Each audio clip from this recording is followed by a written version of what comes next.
everything Switch OLED. Oh, Now, yeah. I waited in line for at least 3.5 hours at the Nintendo store in New York City to get the Switch OLED. When I got there pretty late. I didn't get there at 2 in the morning, 6 in the morning, 8 in the morning. I got there around like 10-ish, right? Wow, you're rolling in late. It's Yeah, like, you know why? like, nah, I'm here for work. I'm good. You know why? You know why? Because Dan doesn't wait. I don't pre-order tickets to see Endgame. I get tickets to see Endgame. I can get the PS5. I'll get the Xbox Series X. You got the PS5 way after the fact, and you paid for the bundle. I did. Well, you know what? I didn't pay a scalper. I paid full price for all the games, and I paid full price. Yeah, you got a bundle. Console. You got a bundle. Yeah, I did. I did. I did. I didn't pay more than what I needed to pay. Well, if you wanted to buy all that stuff separately, sure. Yeah. I bought all the stuff. They basically made you buy all that stuff in a package. That's fine. You know what? You know what? Hitman 3 looks just as good on my Xbox as it did on my PlayStation. That's all I'm saying. How would you know? One of those copies isn't open yet. Yeah. That Demon Souls looks just as good on the PS5. How would you know? It's not open. Well, I got it in the collection. I got it in the collection. All right. Well, if you listen to the Saturday Morning Retro Show, I'm almost up to 5,000 games. There you go.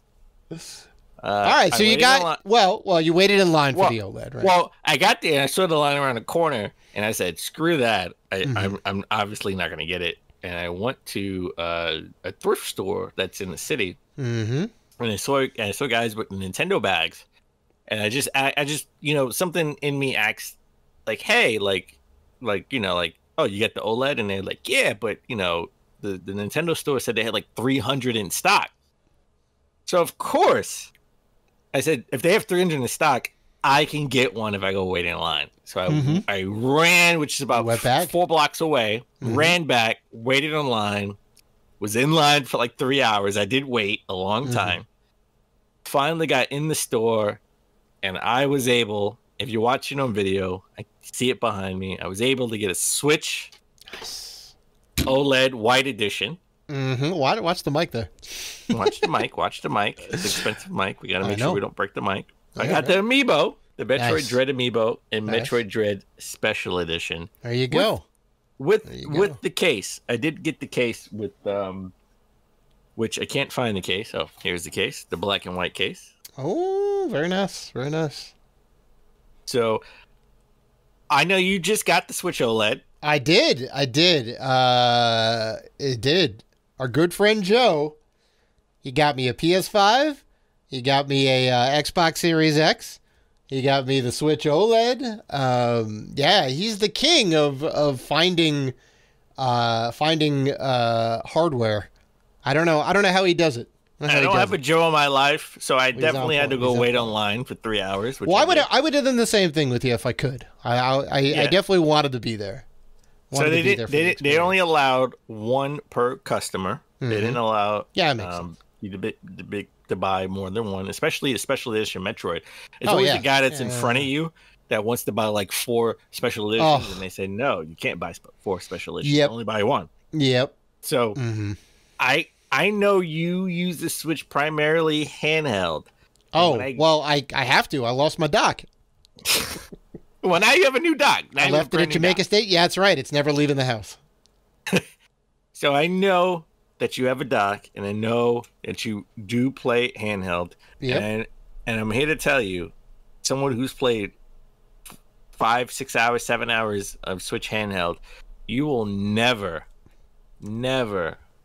dock this thing because it looks so much better in your hand. Just like a Vita, because it's an OLED screen. The original Vita, not the revised Vita. Right. So, some differences. The kickstand is much more durable, and it's the whole size of the Switch itself. Right? Yeah, that makes sense. Well, the speakers are better. Right. On here, it sounds a lot better. It's noticeable. Yeah. Definitely noticeable difference on that.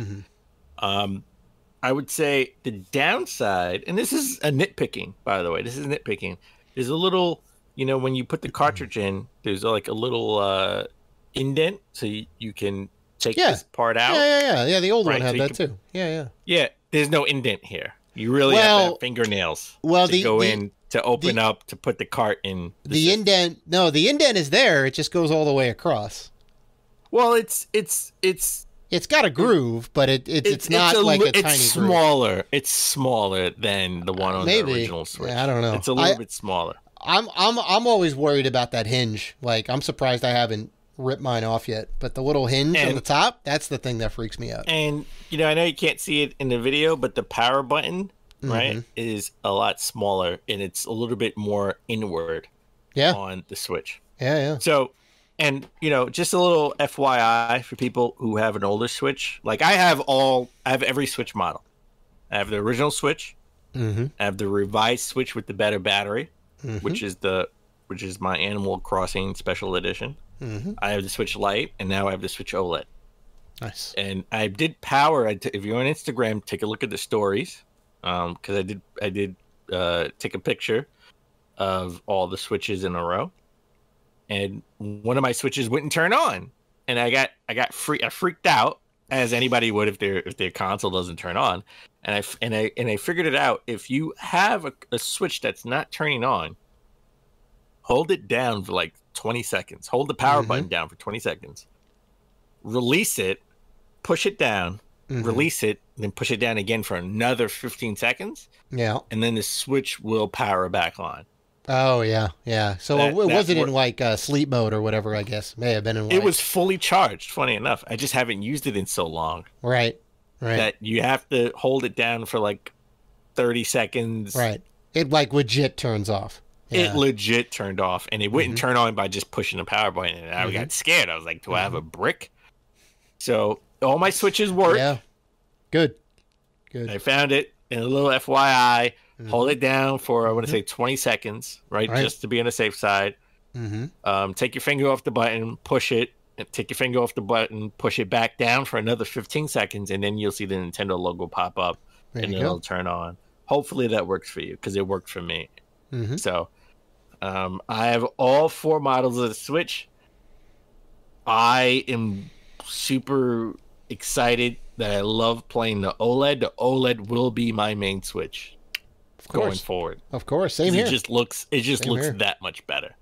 Yeah, it's solid. So and as a side note, and I know you just got this, the Switch OLED does come with its own screen protector already installed, right? Well, do not remove it. Nintendo says, because it's shatterproof. So it's not a screen protector. It's a glass shatter protection. Yeah. Different, because you can still scratch the screen up and all that, right? But yeah. I was looking at it. You can kind of feel it around the side. You would maybe be tempted to pull that off. Right? Definitely don't pull that off. But I'm a little afraid, because I have the case, and every Switch case that you get comes with a screen protector that you can put on it, and the new case that you get, and I don't know if they're going to do this on every new case that comes out going forward, but it comes with a screen protector for an older Switch and a screen protector for a Switch OLED, because Switch OLED, different the size. Screen is a little bit bigger because the bezel's smaller, right? Right. It doesn't have the notch like the Mini does for the light sensor, right? Yeah. So I'm not putting this on, because if I ever have to take this off 10 years from now for whatever reason, I don't want it to peel off the shatterproof or the other screen protector that actually comes with it. It definitely won't. I was just talking to my friend who came by to drop off the Switch OLED, and we were kind of talking about it. I'm like, what would happen if you put the thing on top of the whatever? Completely different type of what's the word? Adhesive. Completely different type of adhesive. So you really would have to work to get the glass screen protector off. Okay. So you should be fine. Yeah. I would love to. I mean, you should have had him on the show, because I'm going to say, is it worth putting on the screen protector? Because, I'm 100%, because the glass shatterproof thing is just for if you drop it and the screen cracks, the glass won't go everywhere. It'll just spider out and not like go everywhere, because it's not a plastic screen like the older ones were, you know. And you can definitely tell. Okay, I just wanted to make sure. Oh yeah, no. I don't blame you. I had the same question. I'm like, well, I mean, because they're both adhered to the thing, right? What if you know, because it's supposed to be on there pretty good, and then you rip it off. You could rip off the other thing. So, yeah, it's a valid concern, but no, you should be able to do that. I mean, they give you one in the box too, so you would assume that it would be safe, but so. Again, Nintendo likes to drop new hardware with their first-party games, right? We got it with the Switch Lite and Zelda, right? That's right. Yeah, the Link's Awakening. Yeah, Link's Awakening. We got Metroid Dread with the drop of the Switch OLED. I gotta say, you know, I'm getting ahead of ourselves. You know, I always, you know, the games that we've been playing, right? Always start to show, but epically fail. I've been playing Dread. I've been playing Metroid Dread. I'm not gonna lie, the Emmys, right, are kind of, you know, I get my heart starts. Oh yeah, starts beating fast around when they're chasing me around, right, and I gotta hide it from them. So let's just jump into it. Like, let's do a review roundup. We haven't done one of these in a while about the Metroid Dread, right, for the Switch. It's sort of, you know, the Metacritic is got an 89, which has gone up since the last time I checked Metacritic. It was 88, I think, right? Yeah. Yeah, user score has kind of went down. It went from a 91 to an 87 since the last time I checked. 69 positive, 0 negative, and 3 mixed. Okay. Right? Nintendo Life gave it a solid 100. IGN gave it a 90. Where Games Radar sort of gave it a 70, right? Wow. And 70. And the feeling for the mixed reviews was that Metroid, it hasn't revolutionized, you know, the Metroid series. It hasn't given anything to revitalize it. There was nothing new in the Metroid series other than, you know, an Emmy that made it something different, right? Because we're always looking for something what makes this different, which is gonna, you know, propel the series going forward. I think, and we know this. There's nothing new in this series. I mean, it's just better to use that whole pairing system, right, that they had in Metroid Samus Returns that was on the 3DS. It's better to use that on the Switch than it was on the 3DS. What pairing system? Well, you know, when the enemy, you know, you got to time it right when the enemy's the parry. Yeah. You got to do the parry. Yeah. So, it's a little less necessary. Some enemies you do need to like parry to be able to open them up, but yeah. I mean, I like the new slide. That's why we got the 3 mixed reviews. Mostly that there's nothing to propel the series going forward.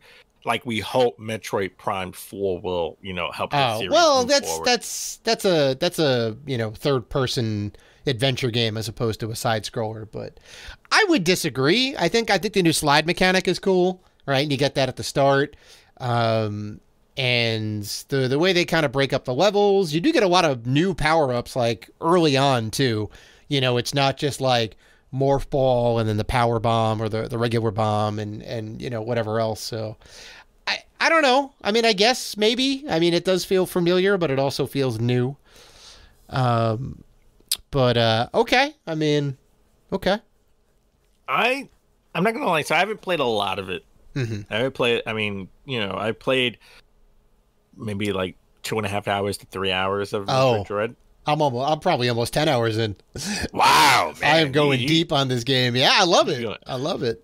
Well, you're a big Metroid fan. You're a big. I mean, come on now. I picked that up in Japan. You know, I love that statue. I do. Metroid, top 3 franchises for me. And I give Metroid a lot of credit. I give it, you know, when people say this is a Metroidvania style game, I say no, it's a Metroid style game. Right. It's not a Metroidvania style game. I mean, Symphony at Night took elements of Metroid and, you know, they've excelled it and made it a little bit better, but it's still elements that they took from a franchise that's already been doing it for so long. So it's a Metroid style game, and I give all the credit. I don't share the credit. I give all the credit to Metroid. and I like Metroid style games when, like Action Verge, the original, that, have a better story to tell, right? It's not so much the mechanics or the weapons or the enemy types. It's the story elements that that they have. In the original Metroid, I love the original Metroid, even though they didn't have a map and I had to sit there as a kid and draw a map out for myself. Oh yeah, it doesn't hold up well. It needs if you want to play the original Metroid, just play Zero Mission, which is a remake of the original, and it makes it a lot better to play. Yeah. So, which, by the way, as a side note, I love the whole special edition Metroid because it comes with the art book from all the other Metroid games, right? And it comes with the cards, so you get the artwork from all 5. Because this is essentially the 5th in the storyline wise, right? Because Prime is a different story than the mainline 2D games.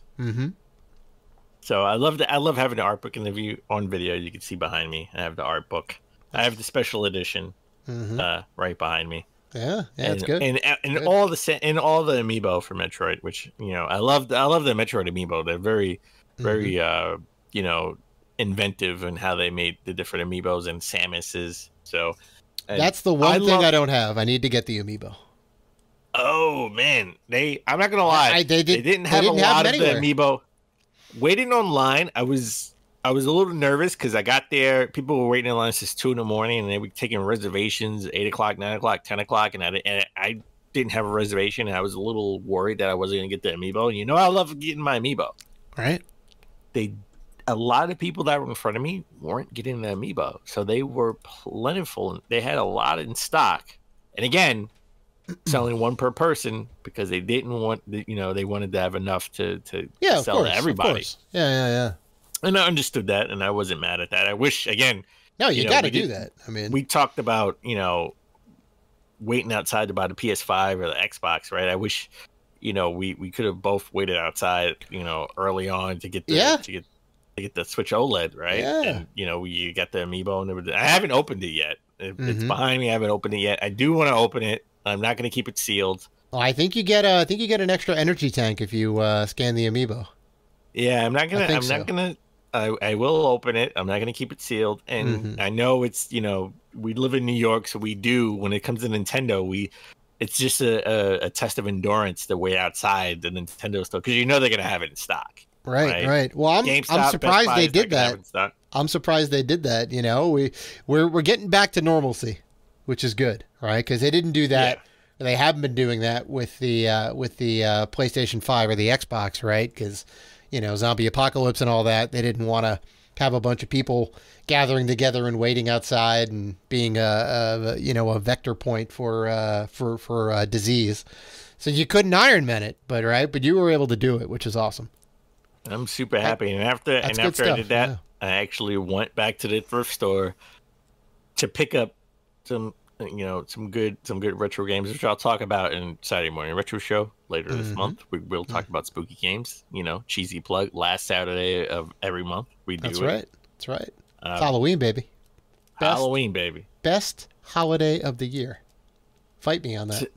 So Dave, as you always try to start the show but epically fail. What have you been playing? And please tell me you've been playing something else other than Metroid Dread. Well, I would tell you that, Dan, but the Diablo 2 servers were down all weekend. Oh, so I have been playing Metroid Dread. That's why you have more hours than me at Metroid Dread. I mean, the game is great, man. I'm loving it. I'm loving it. I ordered mine from Amazon, funny enough, from the treasure truck, because they don't do the truck around the city anymore, where you order it and then you go to the truck and you pick it up. They're done with that. That was a gimmick.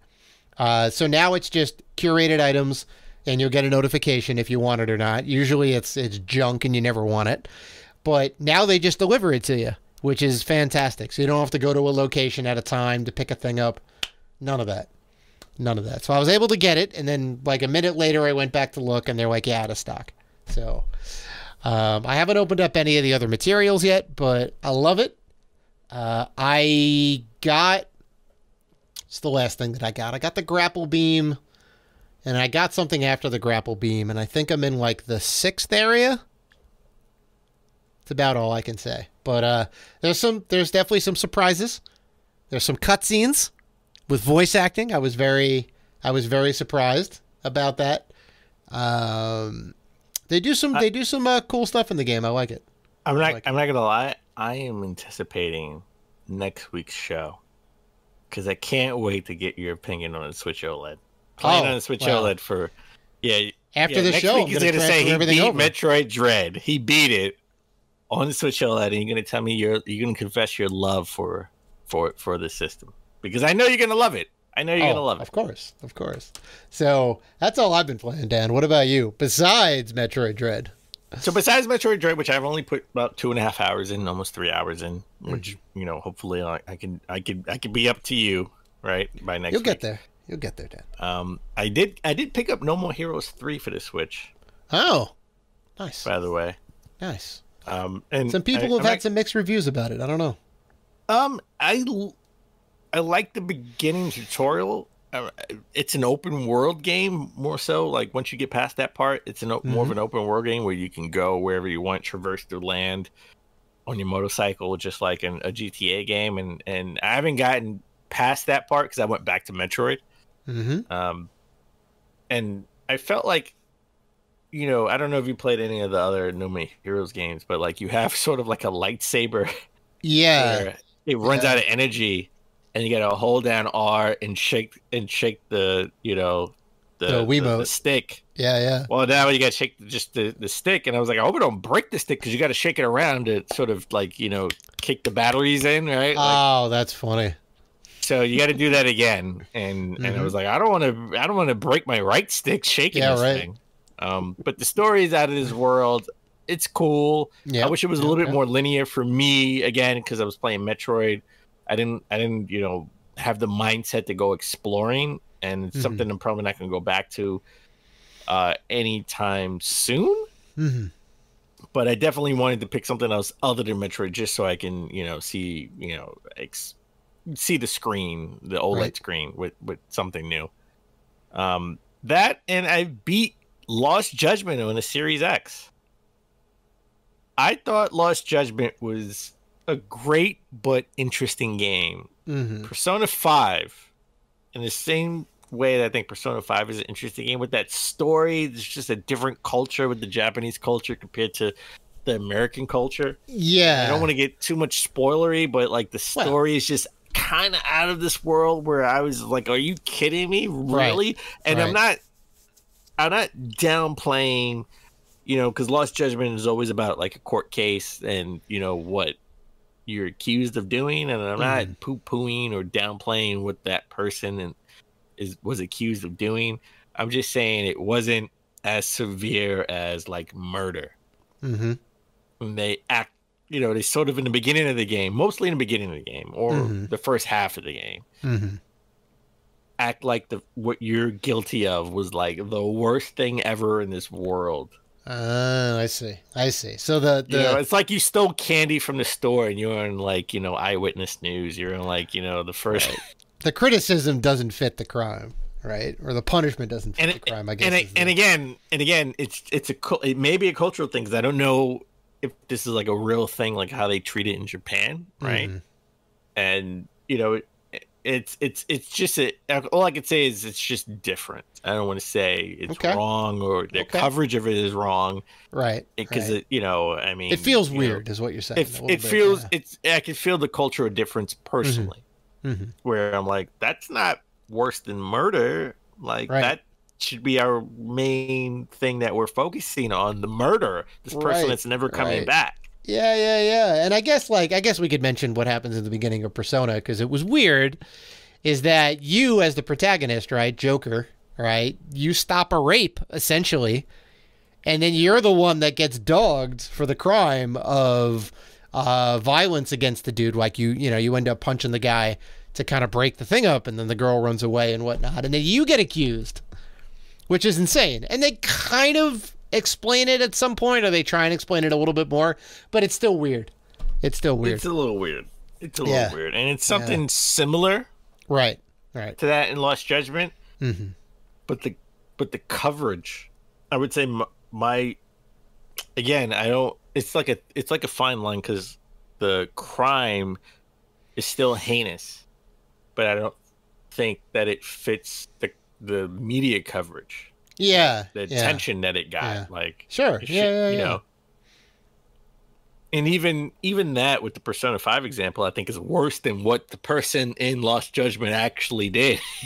Yeah. Right? So, but I beat the game, and I will say my only issue with the game from a gaming standpoint was if you play this I mean, listen, even if you play it on easy, you got to keep a full, stock of inventory to keep your health up, right? And you have to go to pharmacies, and you have to go to like convenience stores like CVS or Walgreens or something, so you can keep replenishing, your Red Bulls or your health drinks items and all that. Yeah, power ups. Yeah, and they don't tell you what's a convenience store. It's just, this is a store, right? Oh, on the map, weak. this is a store. Wow. So you go into the store, weak. Yeah. and it's like a ramen restaurant. I don't need health right now. I need health. I need some tonic for later. Yeah, exactly, right? Like, so once you find like a convenience store or a pharmacy, once I found it, that was like it. I'm not looking. I'm not looking at the map anymore. This is my convenience store. This is my pharmacy. I will always come back here to replenish for the battles that I have. And they have so many enemies, randomized like gangs in the game. Whenever you're like traversing a world, you just have to fight them. Like, even if you're already grinding somewhere on another part of the map just because you want to explore that map, when you have to go to a story element, they could be sitting right there in front of the next story mission. Oh, of course. Not moving. Yeah. And they will chase you, so you have to fight them. And that was a problem, because I was like, I don't want to waste any of my energy that I have stored, that I bought, that you have to buy, by the way. It's not free. You got to make sure you have enough money. I would assume. What are you going to just steal from a convenience store? Come on now. Yeah. That you have to have, and it's right in front of the next story mission. You're like, oh, come on. I don't need to grind right now. Right. But you have to, because they're not moving, and they will chase you. And if they see you, there's no way to get away from them. You have to just fight them. So they're like the Emmys from Metroid Dread. Yes, they will chase you. They will run you down. And you gotta, but you can't get away from them. You can't get. It's hard. Well, you can get away from them, but I would say it's hard to get away from them, like, because they're in your way, and you have to just go in, right? So, other than that, I thought the game was phenomenal. It took me about 23 hours to beat. So that's pretty good. I would love to hear your opinion on it. So I would say definitely pick this game up. I definitely want to. I'm hearing nothing but good things. So on that note, why don't we take a break? When we come back, we get into the top gaming news of last week.